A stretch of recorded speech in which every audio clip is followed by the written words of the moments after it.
മുനമ്പം വിഷയത്തിൽ മുസ്ലിം ലീഗ് മുനമ്പം ജനതയ്ക്ക് അനുകൂലമായ ശക്തമായ നിലപാടെടുക്കണമെന്ന് കത്തോലിക്ക കോൺഗ്രസ് തലശ്ശേരി അതിരൂപത പ്രസിഡന്റ് ഫിലിപ്പ് വെളിയത്ത്. കേന്ദ്ര സർക്കാർ കൊണ്ടുവരാനിരിക്കുന്ന ഭേദഗതി ബിൽ കക്ഷി രാഷ്ട്രീയത്തിന് അതീതമായി പിന്തുണയ്ക്കാൻ കേരളത്തിലെ എംപിമാരും എംഎൽഎമാരും തയ്യാറാവണമെന്നും ഷെക്കനായ ന്യൂസിനോട് പ്രതികരിക്കവേ അദ്ദേഹം പറഞ്ഞു. മുനമ്പത്ത് ഉണ്ടായിട്ടുള്ള ഈ പ്രതിസന്ധി, കുടിയേർക്ക് പ്രതിസന്ധി,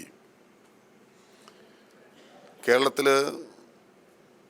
വരാൻ പോകുന്ന വലിയ പ്രതിസന്ധിയുടെ ഒരു തുടക്കമാണ്. മുനമ്പം ജനത അവിടെ തങ്ങളുടെ വീടും സ്ഥലവും നഷ്ടപ്പെടുന്ന ആ ആശങ്കയിൽ അവർ മാസങ്ങളായി സമരമുഖത്താണ്.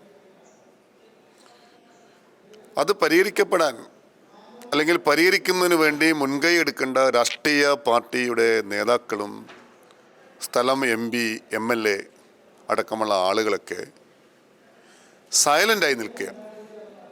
അതേപോലെ തന്നെ കേന്ദ്ര ഗവൺമെൻറ് കൊണ്ടുവരാൻ ഉദ്ദേശിക്കുന്ന ഈ ഭേദഗതി ബിൽ കക്ഷി രാഷ്ട്രീയത്തിന് അതീതമായി പിന്തുണയ്ക്കാൻ കേരളത്തിലെ MPമാരും MLAമാരും തയ്യാറാകണമെന്നാണ് കത്തോലിക്ക കോൺഗ്രസ്സിന് ഈ വിഷയത്തിൽ പറയാനുള്ളത്.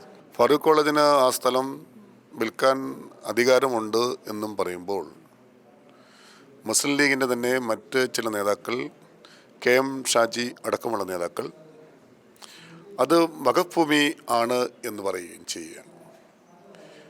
കത്തോലിക്ക കോൺഗ്രസ്സിന് ഇവിടെ പറയാനുള്ളത്, മുനമ്പം ഭൂമിയുമായി ബന്ധപ്പെട്ട് ആ വിഷയത്തിൽ കേരളത്തിലെ ഒരു സമുദായം പ്രതികരിക്കുന്ന പ്രബലമായ രാഷ്ട്രീയ പാർട്ടി എന്ന നിലയിൽ മുസ്ലിം ലീഗ് ശക്തമായ ഒരു നിലപാട് മുനമ്പം ജനതയ്ക്ക് അനുകൂലമായി എടുക്കണം എന്നുള്ളത്.